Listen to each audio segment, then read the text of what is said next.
안녕하십니까, 이진우입니다. 요즘은 전 세계 바다와 각국의 광산에서 쉽게 구할 수 있지만 과거에는 무기가 되기도 하고 때로는 화폐로 활용되기도 했던 귀한 식품이 있습니다. 바로 소금인데요. 소금은 많은 문화권에서 신성시될 정도로 귀하기도 했고 또 국가의 흥망성쇠를 좌우하는 핵심 물품이 되기도 했습니다. 오늘 역사 속 경제 이야기 시간에는 이 소금에 담긴 역사적 장면들 하나하나 살펴보면서 소금의 역사를 좀 배워볼까 하고요.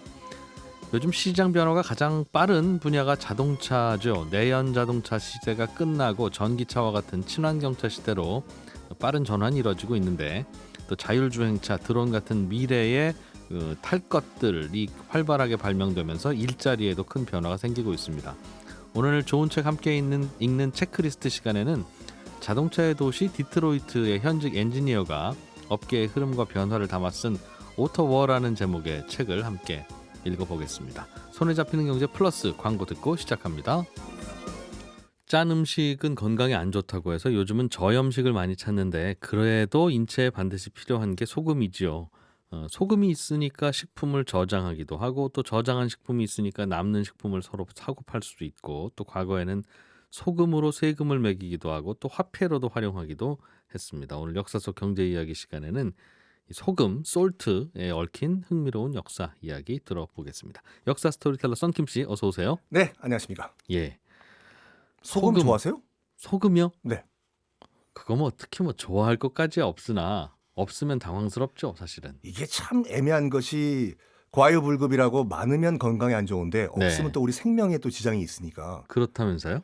그러니까 저는 솔직히 이제 음, 고혈압이 있는데 그 이제 음, 약 타러 가면은 선생님이 하시는 말씀이 예, 국이랑 탕 같은 거에 음, 주의를 하라고 말씀을 하시면서 저보고 진짜 소금을 먹어보라고 하더라고요. 한 스푼 갖고 와서 예, 티스푼으로 요거 한번 드셔보십시오. 음, 되게 짜죠. 그렇죠. 티스푼에서 소금을 담아주면, 이 선생님이 으, 나 약 타러 왔는데 왜 소금을 먹이냐. 음, 근데 설렁탕이나 탕 같은 걸 먹을 때 이 티스푼으로 보통 네, 한 두 번, 세 번 넣잖아요. 그래야 간이 살짝 맞죠. 그렇죠. 예, 근데 그 짠 거를 못 느낀다고. 왜냐하면 그게 아, 녹기 때문에. 네, 그래서 이 탕 같은 걸 굉장히 조심해야 된다라고 말씀을 음, 하시는데 또 소금이 없으면 우리 생명을 유지 못 하잖아요. 그 탕을 못 먹고 살 바에야 네. 다른 결단을 내려야죠. 어떤 걸? 그냥 다른 거 먹는 걸로. 또 심오한 뜻이 있는 줄 알고. 네. 근데 네, 소금이 참 역사적으로 우리야 요즘 뭐 마트 가면은 뭐 깔려 있는 게 소금이지만 음, 소금이 굉장히 귀했던 때가 있었습니다. 왜냐하면 음, 내륙 이렇게 해안가 같은 경우는 뭐 증발시키면 바닷물을 네, 소금을 우리가 쉽게 얻지만 내륙 지역 같은 경우에는 암염 그 이제 암석화되어 있는 소금 이외에는 소금을 얻을 수 있는 방법이 없거든요. 예, 그래가지고 이 소금이 굉장히 귀해서 방금 말씀하신 것처럼 화폐로도 사용됐고 음, 세금으로도 냈고 로마가 특히 소금에 집착을 했어요. 소금을 필요로 했어요? 그렇죠. 그 가나안 땅을 우리가 젖과 꿀이 흐르는 땅이라고 하지 않습니까? 예, 성경에서. 예, 근데 2000년 전, 3000년 전, 4000년 전에도 가나안 땅, 지금의 이스라엘, 팔레스타인 음, 땅은 사막이었거든요. 네, 근데 이 모래바람밖에 없는 가나안 땅을 왜 젖과 꿀이 흐르는 땅이라고 묘사를 했을까? 음, 그 당시에도 젖과 꿀은 없었을 건데 네, 바로 소금 때문에. 소금은 있었어요? 로마가 이 가나안, 팔레스타인 지역을 600년 동안 통치를 했는데 음, 굉장히 멀어요. 네, 로마에서, 예, 이탈리아에서. 음, 이 사막밖에 없는 땅을 가나안 땅을 뭐가 있다고 600년 동안 그렇게 집착을 하고 통치를 하고 점령을 음, 하려고 하고 얼마나 로마인들이 이 팔레스타인을 그 집착을 했냐면 팔레스타인인들도 당시 이제 그 유대인들이죠. 네, 그러니까 독립을 하려고 음, 어떻게 했냐면 일단 로마 제국군과는 못 싸우니까 예, 조그만 단도, 과일 칼 같은 걸 소지하고 있다가 음, 로마군 병사 옆에 가서 툭 찌르고 가고 질려서 도망가 버리게 아, 테러를, 테러를 했었어요. 예, 예, 그래도 안 가요, 로마가. 이 땅을 차지하기 위해서. 왜요? 왜? 소금. 지금 그 이스라엘 예루살렘 옆에 보면 사해라는 내해 바다가 있거든요. 네, 거기는 너무 염도가 높아가지고 가만히 누워있으면 둥둥 뜨는 바다예요. 음, 거기서 나는 소금이 그 당시 유럽에서는 최고 퀄리티의 소금이었어. 이 아, 사해 소금을 얻기 위해서 로마가 600년 동안 이 가나안 땅을 집착을 그 했어요. 바닷물 퍼서 말리면 소금이 잘 나오니까. 최고의 퀄리티 소금이 나와가지고. 그러니까 하여튼 자기 나라에서 뭐 좋은 거 나오면 그게 그 나라 국민한테 안 좋은 것 같아요. 아니 그거 안 나왔으면 로마군이 굳이 뭐 거기에서 얼쩡거릴 이유도 없고 그럼 그 동네 사람들 편히 살았을 거 아니겠습니까? 그냥 매우 메꿔버릴까 이거 사회를. 근데 그 지중해도 바다잖아요. 예? 지중해도 바다 아닙니까? 지중해도 바다인데 물론 예. 지중해에서 퍼가지고 하면 되는데. 말씀 잘하셨어요. 그래가지고 베네치아가 예. 그 지중해 바닷물을 끌어들여가지고 이제 그 소금 만들어가지고 네. 동유럽이라든지 러시아에 팔아서 돈을 많이 챙겼어요. 음. 근데 사해 같은 경우에는 염도가 워낙 높다 보니까 아. 더 이 순도가 높은 소금이 나오는 거예요. 그래서 그래서 로마에서는 사해에서 나는 그 소금을 가지고 월급, 특히 이제 병사들 월급을 이 사해 소금으로 줬는데 월급 받는 날 비 오면 끝장나는 거죠. 그러네요. 여보, 월급 어디 갔어? 사라졌어. 통닭은 사라졌어. 그럼 그래서- 또 바닷물 좀 사서 말리면 되죠, 뭐 또. 아, 예. 퍼다가. 월급보다 더 많네 이게. 그러니까요. 음. 이 라틴어로 소금이 이제 살라리움인데 네. 살라리움이 나중에 월급이란 뜻인 셀러리가 아, 됐습니다. 진짜 소금으로 줬나 보군요. 실제 월급을. 로마 병사는 소금으로 월급을 받았습니다. 그 돈 쓸 때 쉽지 않았을 텐데 정말. 참 습기에 약한데. 그러니까요. 음. 화폐를 손에 쥐고 있다 보면 화폐가 없어져 버리잖아요. 그러게요. 네. 오히려 빨리빨리 쓰니까 빨리빨리 쓰니까 경제가 더 잘 돌아갔는지도 모르겠네요. 역시 경제적 차원에서 보시네요. 음. 근데 소금 때문에 망한 나라도 상당히 많습니다. 왜 소금 때문에 망하죠? 일단 당나라가 왜 망했냐? 결정적으로 소금 때문에 망했거든요. 아시다시피 당나라가 결정적으로 이제 망하기 시작한 계기가 이 당현종과 양귀비의 러브 스토리 때문에 일단 망하기 시작했어요. 예. 아시다시피 당현종과 양귀비는 원래는 시아버지와 며느리 사이였거든요. 네. 그러니까 당현종의 이제 황후가 죽고 난 다음에 이제 홀아버지가 되신 다음에 외롭다고 이제 하소연을 하니까 밑에 있던 고력사라는 환관 내시가 네. 그러면 뭐 다음 와이프를 까물 내가 구해야 되는데 하다가 당현종의 33명의 아들 가운데 18번째 아들 이모라고 있었거든요. 네. 이름이 이모예요. 이모의 와이프가 굉장히 예쁜 거예요. 며느리를 바치자. 얘기를 한 거죠. 네. 마음 잘 먹고 시아버지한테 다시 시집 가시는 게 어떻겠냐고. 아들이? 아니 그 고력사라는 환관이 예예. 며느리한테 음. 물품 공세하다 보니까 결국엔 넘어가요. 아하. 그래가지고 이혼을 하고 예. 그 이제 시아버지한테 이제 시집을 가거든요. 그 시집을 간 그 며느리가 이모의 와이프가 양옥환이었는데 예. 이제 그 이 당현종의 부인 되면서 귀비란 타이틀이 붙어요. 아하. 그래서 양귀비가 되거든요. 예. 그러면서 이 전직 며느리인 양귀비와 정말 사랑 행각을 그 전까지만 하더라도 굉장히 당나라 통치를 잘했어요 현종이. 근데 양귀비를 만나면서 모든 게 다 이젠 난 사랑밖에 난 몰라. 로맨티스트였네요. 우리가 알고 있는 한쪽 날개밖에 없어가지고 다른 한쪽이 있어야지 날 수 있다는 연리지. 아까 비익조군요. 네. 비익조. 그리고 뿌린 하나지만 양쪽에서 뻗어나가는 나무 연리지. 이것이 네. 다 당현종 러브 스토리에서 나온 거라니까요. 이러면서 당나라가 망하기 시작을 하는데 당연히 전국에서 민난과 농민의 난이 들고 일어났겠죠. 예. 이러면서 당나라 조정은 야, 저 난 진압하라고. 저기 당나라 재정 지금 조정에 돈이 없는데요. 예. 그러면 돈을 만들어 와야 될 거 아니야. 하면서 당나라 조정이 어떤 조치를 취했냐면 소금을 전매 조치를 취해버립니다. 소금은 정부를 통해서만 사라. 네. 그러면서 가격을 원가의 10배를 붙여버려요. 네. 사든지 아니면 가든지 비싸면 사지 마. 이런 식으로. 그럼 당연히 이제 이제 관염이라고 하는데 예. 나라에서 파는 거 사염이 등장을 하겠죠. 싼 값에. 그렇겠죠. 저기요. 나라에서 파는 거 소금 10배 내지 마시고 제가 한 3배 정도만 붙여 팔 테니까 네. 여기 와서 사세요. 내가 몰래 팔 테니까. 네. 이런 사염업자들이 굉장히 많이 등장을 하는데 그중에 한 명이 누구였냐면 황소라는 사람이 등장해요. 황소는 제가 무슨 반란 일으킨 그 황소입니까? 빙고. 맞습니다. 그 황소. 예. 토황소 경문. 그 황소. 예. 황소가 원래는 그 유학자였는데 계속 과거 시험을 보다가 떨어져요. 네. 그래서 에라이 돈이나 벌자 해서 지금 보니까 소금 요거 팔면은 몰래 팔면 돈 괜히 벌 것 같은데. 네. 그래서 소금 밀매업을 하거든요. 조정해서 야 아니 이만큼 팔면 이만큼 돈이 들어와야 되는데 왜 장부가 이렇게 비냐고. 요즘 백성들이 소금 안 먹고 사나? 안 먹고 살아? 빨리 가서 알아봐. 누가 몰래 팔고 있었구나. 저기 몰래 지금 밀매업자들이 생겼는데요. 단속하라고 그러면 예. 황소로 단속을 하러 와요. 음. 야, 너 지금 지금 사염 몰래 팔았지? 돈 내놔. 돈을 내겠습니까? 황소는 이미 사염으로 엄청나게 많은 돈을 축적을 해가지고 사병을 이끌고 있던 상황이거든요. 아, 예. 그래서 결정을 해요. 여기서 내가 당나라 조정에게 굴복을 하냐, 아니면 맞서 싸울까 하다가 후자를 결정을 합니다. 맞서 싸우자. 그래가지고 일어나는 것이 우리가 국사 시간에 배웠던 황소의 난이거든요. 아하. 그래서 황소의 난 이후에 실질적으로 당나라는 망합니다. 그러니까 결정적으로 그러니까 소금 때문에 당나라가 망했다고 보는 거죠. 황소가 이겼어요?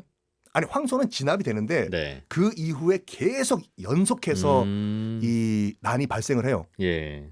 근데 당나라가 망한 거 보면 다 음식 이름이거든요.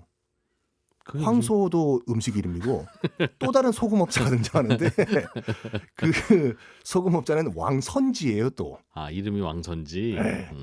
그분도 소금 밀매하다가 적발이 돼서 반란을 일으켰어요. 반란을 일으키고 진압이 되고 결정적으로 마지막에 주전충이라는 네.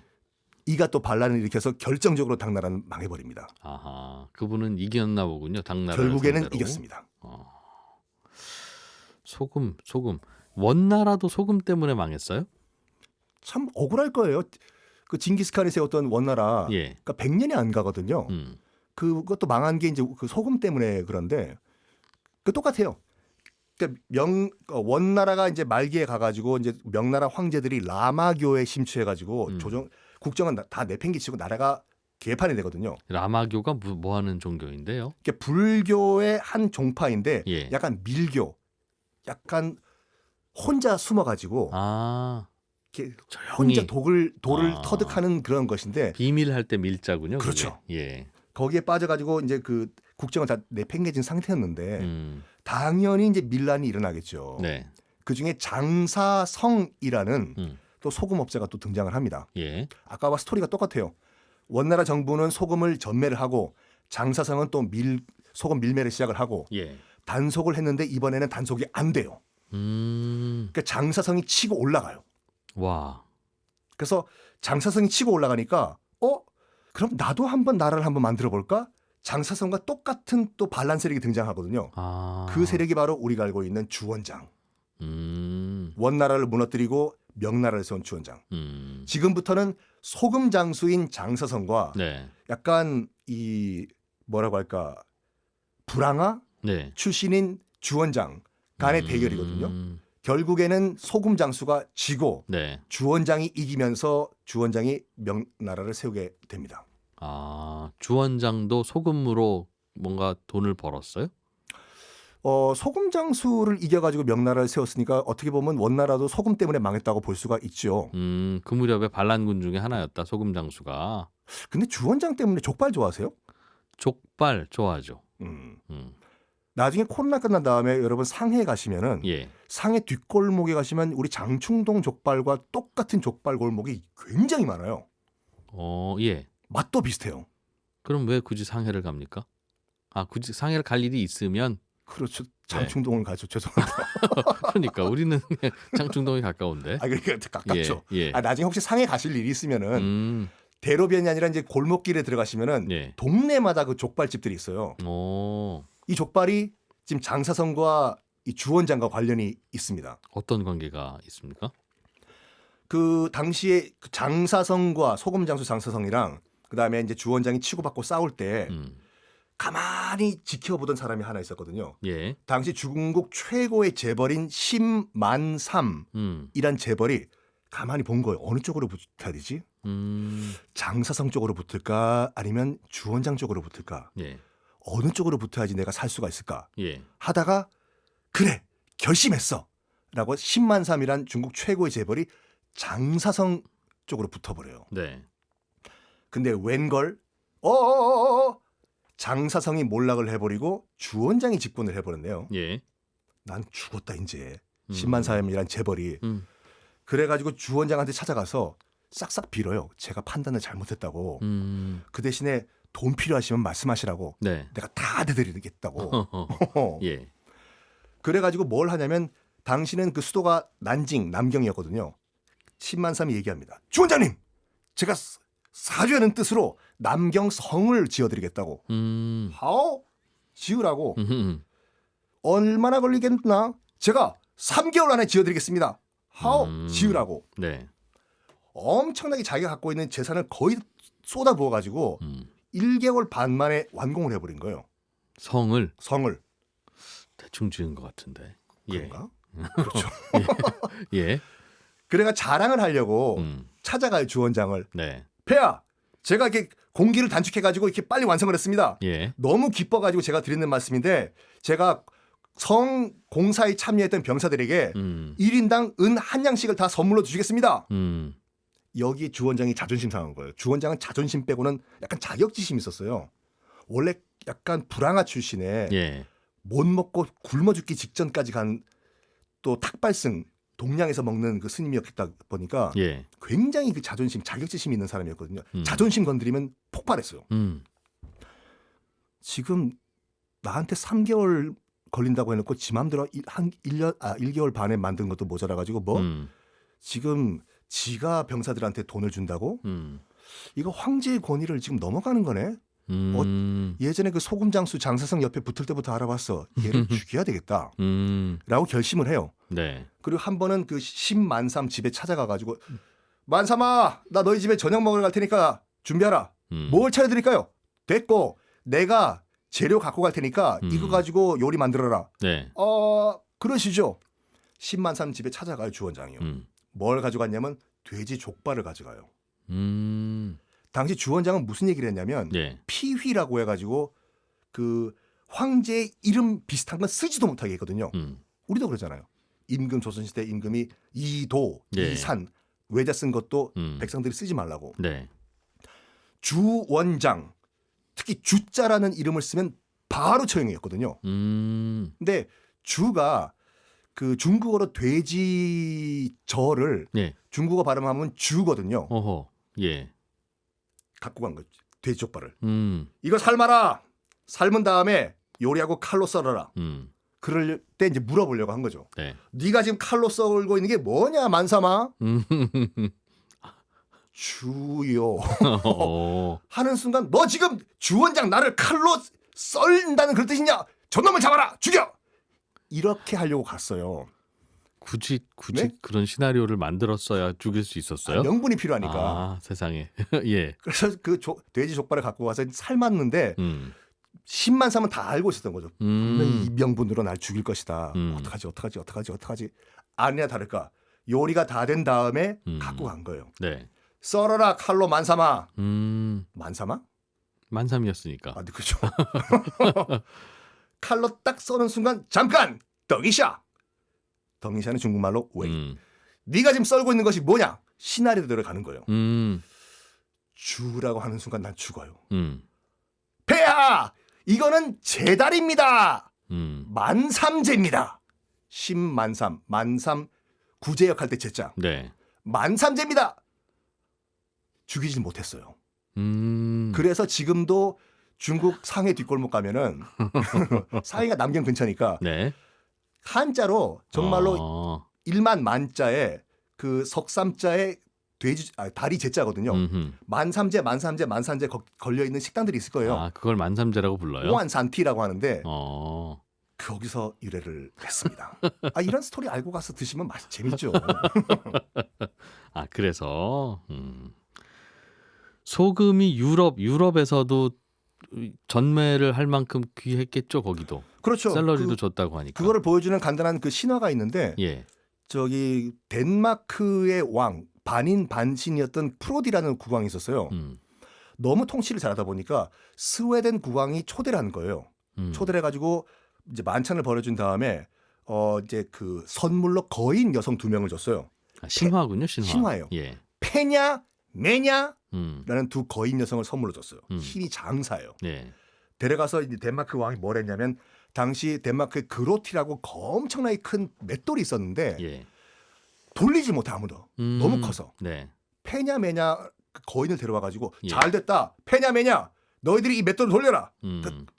돌린 거 이걸요. 그 힘으로. 힘이 좋으니까. 이 예. 맷돌이 뭐였냐면 돌리면서 뭐든지 소원을 말하면 소원이 콸콸콸 쏟아져 나오는 그런 맷돌이었거든요. 네. 제일 처음에 뭐였냐면 황금이야 쏟아져라. 황금이 계속 나와. 아, 맷돌을 돌릴 때마다. 맷돌을 돌리니까. 평화에 쏟아져라. 평화가 계속 나와. 근데 이걸 하루 종일 돌리다 보니까 페냐 메냐가 짜증이 나가지고 노동착시잖아요. 네. 야 우리 장난 좀 칠까? 저주야 나와라. 이제 저주가 나왔는데 정말로 저주의 화신인 미싱이라는 악마가 등장했어요. 네. 다 죽이고 이 맷돌과 페냐 메냐를 배에 실어서 가져가는데 첫 번째로 뭘 갈게 만들었냐면 소금을 만들게 시켰어요. 아하. 근데 너무 계속 갈다 보니까 페냐 메냐가 그만하십시오. 배 가라앉았습니다. 됐다. 계속 돌려라. 결국에는 배가 침몰해서 네. 바닷속에서 계속 맷돌이 돌면서 소금이 나와서 지금 그래서 바닷물이 짜다. 거기까지는 신하고 이걸 보시면 돼요. 똑같이 한쪽에서는 황금을 갈게 만들었는데 예. 한쪽에서 소금을 갈게 만들었다는 건 당시 북유럽에서 소금은 황금과 같은 가치였다. 그만큼 소금이 중요했다는 중요했다. 것을 보여주는 신화다. 그런 또 소금에 얽힌 이야기 재밌게 잘 들었습니다. 네. 역사 스토리텔러 썬킴 씨와 함께했습니다. 감사합니다. 네, 저희는 2부에서 또 재밌는 이야기로 이어가겠습니다. 2부에서 뵙죠. 고맙습니다. 요즘 전기차 타시는 분들 꽤 늘어나고 있죠. 올해 하반기부터는 또 자율주행 택시가 서비스를 시작한다는 소식도 있고요. 그래서 요즘 자동차 업계에서는 온 세상의 많은 변화들이 다 여기에서만 일어나는 것 같다는 느낌이 들 만큼 빠르게 변화하고 있습니다. 오늘 체크리스트 시간엔 오토워라는 제목의 책을 통해서 자동차 시장의 변화에 대해서 좀 따라잡아 보려고 합니다. 김치형 경제뉴스 큐레이터 나오셨어요. 어서 오십시오. 네, 안녕하세요. 오토워니까 오토는 자동차, 예, 워는 전쟁. 맞습니다. 이라는 제목이네요. 어떤 책입니까? 이제 말씀하신 것처럼 2, 3년 사이에 전기차가 주변에 크게 늘었죠. 그리고 이제 테슬라라고 하면 모르는 사람이 없는 브랜드가 지금 돼 버렸고요. 예. 또 자율주행도 여기저기서 얘기가 많이 나옵니다. 근데 또 때마침 기름값도 엄청 치솟아가지고 탄소 그러니까 석탄과 오일 기반의 에너지원에 대한 고민을 지금 전 세계가 하고 있는 상황이다. 그러면 이런 변화 속에서 어떤 일들이 일어날까? 네. 물론 뭐 내연기관차에서 전기차로 많이들 변하고 있고 하지만 직접 그 산업 속에 들어가면 미세한 변화들은 또 모르고 지나가는 경우들이 많지 않습니까? 그래서 예. 실제로 그 안에서 일하는 사람이 이런저런 것들을 써놓은 책인데 그걸 보면서 우리가 아 이런 건 몰랐네, 이런 것도 변하는구나 좀 느껴볼 수 있는 책입니다. 자동차 업계에 종사하고 있는 네, 분이 쓴 책인가 봐요. 네 맞습니다. 뭐 유튜버로 활동하시는 분이시기도 하고 네. 미국에서 완성차 업체들에서도 일하고 부품 업체들에서도 일하면서 실제로 이제 보통 자동차 산업의 메카를 디트로이트라고 하지 않습니까? 예전에 그 미국의 중심지였던. 예. 그래서 그곳에서 생활하면서 본인이 느낀 것들을 책으로 옮긴 책입니다. 전기차가 요즘 많이 눈에 띄고 있어요. 말씀하셨듯이. 네네. 예, 충전소가 어디 있단 말이냐 하면서 다들 불편하다고 할 때가 몇 년 전 같은데 그렇습니다.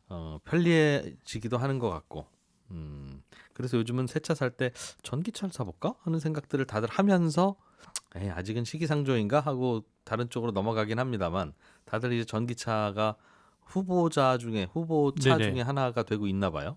저도 집에 이제 그 10년 넘은 차가 한 대 있는데 네. 이거 이제 언제 바꾸지 고민하고 있으면 다음번에는 전기차로 해야 되지 않나라는 생각을 하게 되거든요. 그 이유 중에 하나가 뭐 여러 가지 지원금도 있지만 완성차 업체들이 대부분 2026년 뭐 빠르면 2026년 좀 네. 늦으면 2030년까지만 내연기관차를 생산하고 그 이후에는 모두 전기차만 생산하겠다 이렇게 선언을 해버리기 때문에 네. 내가 지금 전기차 아니고 내연기관차를 사면 혹시나 부품이나 이런 것들 조달이 잘 안 될 수도 있겠네. 예. 대세는 전기차인데 결국엔 전기차를 따라가야지 이렇게 되는 거거든요. 근데 불과 몇 년 전으로 돌아가 보시면 근데 그때는 충전 인프라가 거의 갖춰지지 않았기 때문에 전기차를 사는 것 자체를 좀 꺼렸었습니다. 네. 근데 이게 갑자기 이 그 충전 인프라가 깔렸고 또 완성차 업체들도 처음에는 전기차가 아니라 하이브리드 카라는 것들을 만들어서 많이 내놨거든요. 그러니까 내연기관이 주고 네. 보조적으로 전기를 조금 활용을 해서 그러니까 저속 주행할 때는 전기를 쓰고 고속 주행할 때는 그대로 엔진을 쓰는 이런 방식의 이제 하이브리드 카를 내놨다가 예. 같은 생각이었겠죠. 완성차 업체들도 우리가 전기차를 만들어봐야 충전이 안 되니까 사람들이 안 사겠지라는 생각이었고 충전 인프라를 안 만드는 사람들은 전기차가 돌아다녀야 우리가 충전 인프라를 깔지라는 그렇겠죠. 생각에 예. 이렇게 주춤주춤 하던 사이에 몇 년 사이에 갑자기 이렇게 시장이 바뀐 것이죠. 정부의 보조금이 큰 역할을 했을 것 같고요. 정부의 보조금도 큰 역할이었던 것 같고요. 어떻게 보면 앞서 이제 테슬라를 잠깐 제가 언급을 드렸습니다만은 테슬라가 사실은 이 책에서는 큰 역할을 했다라고 두 가지 포인트를 제시를 하는데요. 하나는 앞서 말한 닭이 먼저냐 달걀이 먼저냐의 문제를 네. 테슬라가 난 그냥 둘 다 해버릴래라고 선언했던 게 어떻게 보면 시장을 크게 바꿨다. 그러니까 완성차 업체들은 인프라가 안 깔렸으니 우리는 전기차보다는 하이브리드 정도로 만들 거야라고 나서던 시장에 네. 그러면 인프라까지 우리가 깔면 되지라고 하는 테슬라가 등장해서 인프라도 깔고 전기차도 동시에 생산하면서 시장을 만들어 버린 거죠. 충전소도 그럼 테슬라가 만들어서 여기저기 세웠어요? 예, 그렇죠. 테슬라의 그 충전 인프라를 본인들이 깔았지 않습니까? 예. 그래서 그러다 보니까 전기차가 팔려가는 게 보이고 어느 정도의 시장이 형성되는 게 보이기 시작하니까 자칫 잘못하면 우리가 뒤처지겠구나를 생각한 많은 완성차 업체들이 뛰어든 거다라고 네. 보이고요. 사실은 정말 더 과거로 돌아가면 전기차는 굉장히 나온 지가 오래됐거든요. 아시겠지만 처음에 우리가 그 에너지원을 석탄으로 기반으로 한 오일이나 뭐 그 내연기관차를 선택했기 때문에 네. 이게 이 산업이 커진 거지. 그 당시에 거의 동시에 전기차도 개발됐던 상황이었기 때문에 만약에 우리가 전기를 택했으면 전기차가 그때서부터 활성화될 수도 있었던 상황이었죠. 그렇군요. 전기차 네. 뭐 테슬라가 계속 앞서가고 있다고는 합니다. 네네. 뭘 구체적으로 잘하고 있다고 보는 거예요? 기존 자동차 회사들이 위협으로 느끼던데. 그 엔지니어 입장에서 이분이 테슬라의 기술력이 얼마나 뛰어난가 또는 얼마나 앞서 있는가를 얘기할 때 네. 보통 엔지니어들끼리 모이면 일본이나 미국의 이 자동차 엔지니어들이 기술적으로 테슬라가 일반 다른 완성차들보다 한 6년 정도 앞서 있다 이렇게 얘기를 한답니다. 근데 이 6년이라는 의미가 자동차 업계에서는 그러니까 어떤 차량을 한 대 개발할 때 컨셉을 잡고 프로토타입을 만들고 개발 후에 뭐 검증 과정들을 거치면서 야 이거 괜찮겠네 오케이 해가지고 라인까지 깔고 생산을 하는데 보통 3년이 걸린다고 하거든요. 네. 그러면 6년이면 두 번 사이클이 돌잖아요. 그러니까 이 정도라면 2세대 정도의 차이를 내는 건데 완성차 업계에서 2세대 정도의 기술 차이라고 하면 사실상 따라잡기 힘들다라고 평가하는 기관이라고 얘기를 하거든요. 그러니까 그 정도로 테슬라가 현재는 좀 앞서 있다라는 것이죠. 테슬라와 비슷한 정도의 성능을 가진 전기차 만들기가 그렇게 어렵다는 거예요? 두 가지 정도 선구적인 기술을 먼저 테슬라가 시도했고 기술적으로 앞섰다라고 얘기하는데요. 네. 하나가 차량 전자 아키텍처라고 표현을 하는데요. 말이 좀 어렵게 들릴 수는 있는데 쉽게 설명하면 순수 전기차를 개발하면서 차량을 이제 완전히 IT 제품이라고 처음부터 생각을 하고 테슬라가 네. 중앙 집중식으로 전자 제어를 하게 만들었다는 것인데요. 이게 뭔 차이가 있어? 그냥 그렇게 만들면 되지라고 생각하실 수는 있는데 일반적으로 지금까지 내연기관 차들은 우리가 부품 한 2만 개 정도를 결합해서 만드는 네. 기계적인 것들을 결합해서 만드는 하나의 완성품이라고 보면 그래서 이 각각의 부품들을 최근에는 모듈화한다 그래서 세트로 만들어 가지고 가져오면 완성차 업체가 이렇게 결합해서 최종품을 만들었거든요. 네. 예를 들면 엔진 모듈, 뭐 문짝 모듈, 뭐 쉽게 표현을 하면요. 그러니까 뭐 이런 문짝을 대충 만들어 온다는 거죠. 예. 그러니까 하나하나 여기 자동차 공장에서 일일이 조립하는 게 아니라. 그쵸. 어느 정도까지는 다 만들어 오면 그걸 예. 최종 단계에서 이제 붙이는 완성차 거. 업체가 붙이는 거죠. 그러니까 협력사들이 수많이 이렇게 연결이 돼 있지 않습니까? 그러면 그 각 모듈마다 그거를 통제하는 일종의 반도체가 있고 네. 뭐 ECU라고 하는데요. 거기에 따르는 소프트웨어가 또 각기 있습니다. 네. 그러니까 개발하는 회사마다 다 다른 거죠. 문짝 반도체, 시트 반도체, 네, 예를 핸들 들면, 반도체 다 예. 다르다. 네, 다 다른 것들을 납품 업체가 다 다르니까. 납품 회사들이 개발해 오면 네. 중요한 건 호환성이죠. 이걸 결합했을 때 잘 돌아가느냐만 보고 음. 완성차가 이걸 이제 결합해서 제품을 내놓는 방식인데 네.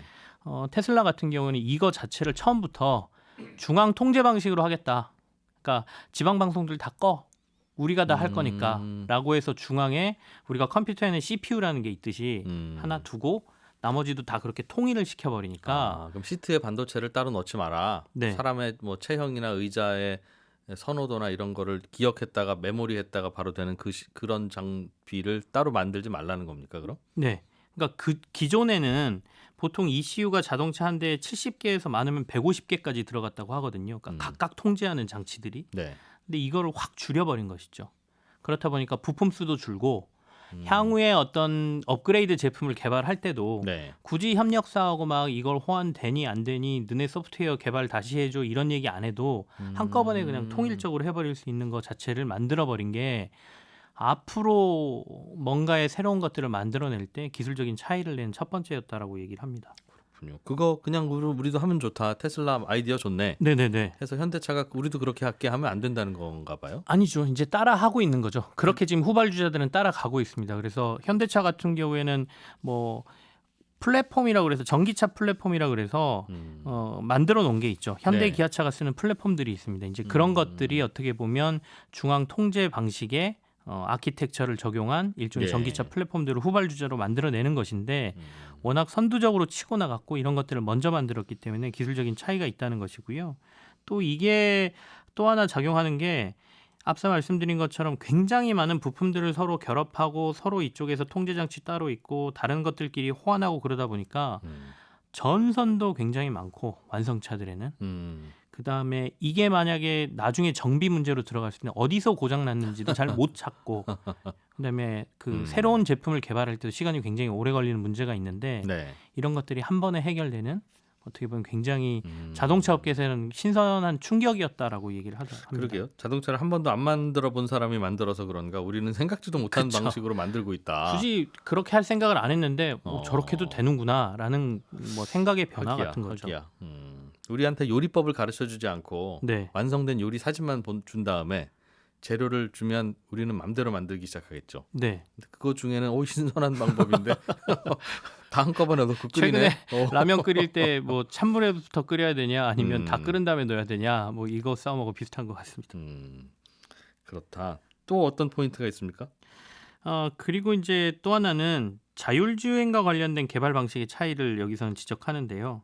그러니까 자율주행이라고 하면 완성차 업체보다는 대형 플랫폼 업체들이 자율주행에 많이 뛰어들어 있지 않습니까? 대표적인 게 구글인데요. 뭐 애플도 한다 그러고. 네. 예. 구글이 이제 웨이모라는 자율주행 서비스를 하고 있죠. 2009년부터 자율주행을 구글이 시작했고요. 굉장히 빨리 시작했습니다. 그리고 한 10년 정도 지난 다음에 벌써 레벨 3, 4 정도 단계까지 자율주행을 할 수 있다. 그래서 최근에 들려오는 거 들어보시면 뭐 네바다주에서 자율주행 뭐 면허 발급을 시작해서 시험 운행을 했다더라. 뭐 캘리포니아에서는 3단계 자율주행을 한다더라. 택시가 돌아다닌다더라. 뭐 이런 얘기가 들리지 않습니까? 예. 근데 이제 처음에 구글이 시작할 때서부터 구글은 목표가 완전 자율주행을 목표로 했습니다. 그러니까 아예 운전자도 없고 운전석도 없고 우리가 보통 5단계라고 얘기를 하거든요. 네. 근데 그 전까지는 어떻게 보면 구글은 계속 투자를 하고 테스트 단계인 거죠. 근데 이제 여기서 큰 차이가 발생하는데 테슬라는 이제 테슬라의 자율주행을 보통 FSD라고 부릅니다. 풀 셀프 드라이빙 뭐 이렇게 얘기하거든요. 네. 근데 테슬라는 2020년도부터 이제 이 자율주행을 처음 시작하면서 2단계 주행 보조 시스템 정도만 가지고도 FSD라고 이름을 붙여놓고 팔아먹기 시작했어요. 2단계가 뭐 하는 것까지가 2단계였죠? 2단계가 보통은 운전자들이 저희가 오토크루즈 뭐 이런 것들 있지 않습니까? 차선 벗어나지 않고 정속 주행하는 거. 그런 거 정도까지만. 경고 들어오고 뭐 이런 것들을 보통 2단계라고 하는데 요즘은 다 붙어 있던데요. 네, 거의 다 붙어 있죠. 근데 요거를 쓰는 것만으로도 얼마의 돈을 내십시오라고 해서 네. 팔아먹기 시작했거든요. 그러면서 3단계 이제 뭐 앞으로 가야 될 게 이제 4단계, 5단계인데 네. 이 4단계, 5단계로 넘어갈 자금을 여기서 이미 투자자들한테 확보를 하는 거죠. 그러니까 완전히 방식이 다릅니다. 그러니까 자기 돈을 다 투자해서 목표점까지 가서 서비스를 시작하는 구글과 테슬라는 이 정도 단계에서도 얼마든지 소비자들한테 팔고 돈을 받을 수 있다라고 테스트를 하면서 그 돈을 받아서 4단계, 5단계로 넘어가는 이 방식에서 결국엔 성공 여부가 더 갈리는 것 같다라고 표현을 하고 있습니다. 실제로 테슬라는 차를 만들어 팔면서 개발한다. 네네. 소비자 대상으로 임상 시험을 하는 거네요. 어떻게 보면 임상이란 표현이 좀 그렇긴 한데 뭐 3단계 정도까지는 전부 다 운전자가 앉아서 하는 거기 때문에 네. 안전 문제까지는 크게 문제가 없는 단계이긴 하거든요. 그래서 테슬라가 주식시장에서도 시가총액이 다른 자동차 회사와는 비교할 수 없을 만큼 큰 게 네. 자동차를 많이 팔겠습니다, 팔 겁니다가 아니라 자동차를 팔되 자율주행, 완전히 운전사 없이 돌아다니는 혼자 돌아다니는 자동차를 예. 곧 만들어 팔 거고 그러면 아마도 출근하고 나서 주차장에 세워놓으면 퇴근할 때까지 그 차가 거기 있는 게 아니라 맞습니다. 낮에 자기 혼자 돌아다니면서 손님 태우고 돌아다니고 퇴근 무렵이 되면 다시 주차장으로 들어올 거다. 예. 그 사이에 그 녀석이 번 돈 다 내 돈 아니냐. 그러니 그거를 회사하고 반반 나누든 아니면 그걸 어필해서 그 차를 비싸게 팔든 네네. 굉장히 많이 돈을 벌 수 있겠다. 그런 시나리오를 갖고 있다 하더군요. 그래서 결국엔 지금 자동차 완성차 업체들이 예전에는 이제 엔진을 만들고 기계적인 어떤 역학 관계를 이용해서 자동차가 굴러가게 하는 뭐 제품을 생산하는 기업이었다라고 하면 이제는 테슬라가 아예 처음부터 이건 IT 제품이라고 얘기를 했지만 전자제품으로서 보는 거거든요. 그러면 이 전자제품이 어떤 전자제품이냐? 로봇이라고 보는 거죠. 그러니까 알아서 돌아다니고 알아서 운행하는 거니까 바퀴가 달린 모양일 뿐이지 이것은 로봇이다 이렇게 보는 겁니다. 그래서 무인 자율주행 자동차는 네, 로봇이다. 결과적으로는 그래서 현대차도 미국에 굉장히 유명했던 보스턴 다이내믹스라는 로봇 회사를 인수를 한 것이고요. 테슬라 같은 경우에도 계속해서 일론 머스크가 얘기하죠. 로봇을 생산을 하겠다. 그리고 로봇 주행 택시를 만들어서 앞으로 내놓겠다. 뭐 이렇게 시점은 조금씩 미뤄지고는 있지만 그렇게 얘기를 하고 있거든요. 그래서 이게 아까 자율주행 단계를 최종으로 5단계까지 있다라고 말씀드렸는데 5단계는 운전석이 핸들이 없어지는 단계가 5단계거든요. 네. 그러면 굳이 운전석을 만들 필요가 없으니까 아예 운전석을 사라지게 하고 우리가 지금 보는 약간 박스카 형태? 네. 그냥 떨렁 사각형만 있는 형태의 자동차가 될 거라고 많이들 예상을 해요. 원룸 자동차. 아, 네. 그래서 그 안에는 이제 뭐 분명히 구성을 라면 어떻게든 끓이는 분 있겠군요. 바꿀 수도 있겠고요. 그러면 막 그 상상처럼 얘기해 주셨지만 내가 그 차를 타고 회사를 가고 주차장에 놓여 있는 순간에 나는 일하는 동안에 그 차는 밖에 돌아다니면서 돌아다니면. 뭔가 돈을 벌고 네. 그 수익은 뭐 쉐어를 하고 이런 세상이 올 거라는 것이죠. 근데 저는 걱정부터 하는 스타일이라 네. 그런 차가 나오면 혼자 돌아다니면서 영업을 할 것 같은데 그러면 인건비가 안 드니까 얼마나 싸지겠어요. 네네. 그래서 저는 전기값, 기름값 아니면 자동차의 감가상각비 정도만 생각하니까 우리나라 택시비 한 5분의 1 정도면 돌아다니겠더라고요, 실제로. 네네. 그러면 다들 버스, 지하철 이제 안 탈 거 아니겠습니까? 그렇게 될 수 있죠. 그리고 아침에 출근할 때 아유 나 이거 주차비 무서워서 나 안 기름값 무서워서 그냥 버스 탈래 하는 분들도 이상하다. 내가 뭐 저 회사 있는 동안 이 친구 벌어오면 되니까 네. 나도 차 타고 갈래 할 거 아니겠어요. 그러면 도로에는 자율차, 뭐 타율차, 뭐 미어질 것 같은데 그 도로가 감당할까요? 지금은 많은 분들이 이런저런 사정이나 이런저런 이유로 지하철 버스 이용해 주시니까 네네. 이 도시가 감당을 하지. 2천만이 모여 사는 이 수도권에서 자율주행차가 다들 한 대씩 돌아다니고 차 두세 대 가지고 낮에 굴리는 친구도 있을 거 아니겠습니까? 결국에는 그래서 자율주행 시대가 되면 예. 본인이 소유하는 것보다는 흔히 말하는 공유 경제가 활성화될 거라고 보거든요. 그러니까 자동차 소유는 대부분 자동차를 생산하는 완성차 업체가 되든 네. 서비스하는 업체가 되든 그리고 그 차들이 돌아다니고 있고 사람들은 빅데이터에 의해서 자기가 갈 수 있는 길을 최적화로 데려다 주고 네. 가장 가까이에 있는 자율주행 차가 와서 본인을 실어 간다라고 보는 것이죠. 그러니까 네. 그러니까 지금 지하철 한 칸에 네. 한 60명 타고 다니는 그 콤팩트한 상황이 그분 60명이 다 이제 한 대씩 다 몰고 다니든가 타고 다니실 거 아니냐는 걱정이죠. 그러니까 지금은 한 60명 정도가 지하철 네. 한 칸에서 이동하니까 차가 안 막히는데 그런 좋은 세상이 오면 다들 자기 차 혼자 타고 가면서 음악 듣고 싶으실 거 아니에요. 기술 개발이라는 게 한쪽에서만 되는 게 아니기 때문에 우리가 상상하는 이게 이렇게 되면 얘는 야. 퇴보하고 가만히 있겠다는 아닐 겁니다. 그러니까 다른 대중교통 시스템도 도로가 분명히 생길 여기서, 것이다. 예, 저는 뭔가의 그게 개선이 나올 거라고 그게 제일 저는 보고 걱정입니다, 있습니다. 네. 일단은. 알겠습니다. 좀 재밌는 내용 뭐 하나만 더 알려주세요. 앞서 이제 부품만이 사라진다고 하면서 전선 얘기 드렸지 않습니까? 예. 생각보다 완성차 안에 그 전선이 굉장히 많더라고요. 그래서 저희가 그 코로나19 초기 상황에 네. 그거 기억하실 거예요. 와이어링 하네스라고 하는 거. 그게 제품 없어서 자동차 공장 멈췄다는 얘기 그죠. 들었어요. 그게 전선 뭉치거든요.